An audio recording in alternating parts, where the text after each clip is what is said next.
అదేంటంటే మనకి లాంగ్వేజ్ అన్నది ఓన్లీ అది గుర్తింపు.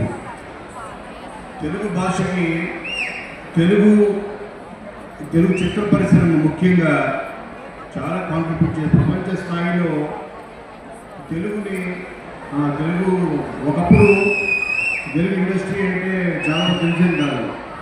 అటువంటిది తెలుగు ఇండస్ట్రీ, తెలుగు చిత్ర పరిశ్రమ ప్రపంచ స్థాయికి మన సినిమా వల్ల తెలుగు భాష గుర్తింపు వచ్చింది.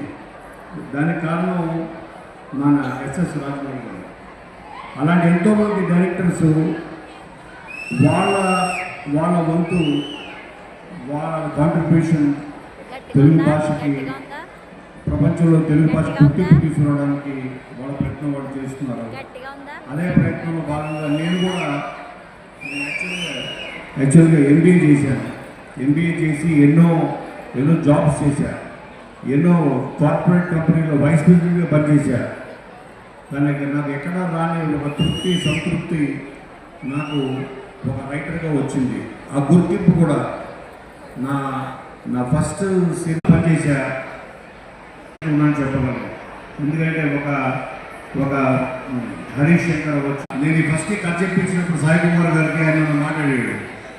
ఆయనకి 2 hours నేను ఈ స్టోరీ పంపి చెప్పించాను.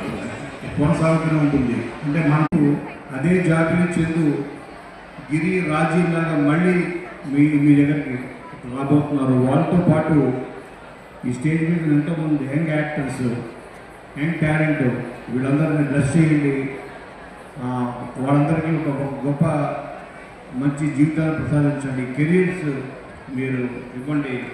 అదే మా కాంట్రిబ్యూషన్ తెలుగు భాషకి సినిమా అయితే మీ కాంట్రిబ్యూషన్ కూడా మీ వంతు సహాయ సహకారాలు ఈ కొత్త టాలెంట్ని అందించమని ఈ ప్రపంచ తెలుగు మహాసభ ఈ వేదికని మిమ్మల్ని కోరుకుంటూ మా సినిమాని కొత్త కళాకారుల్ని, కొత్త దర్శకుల్ని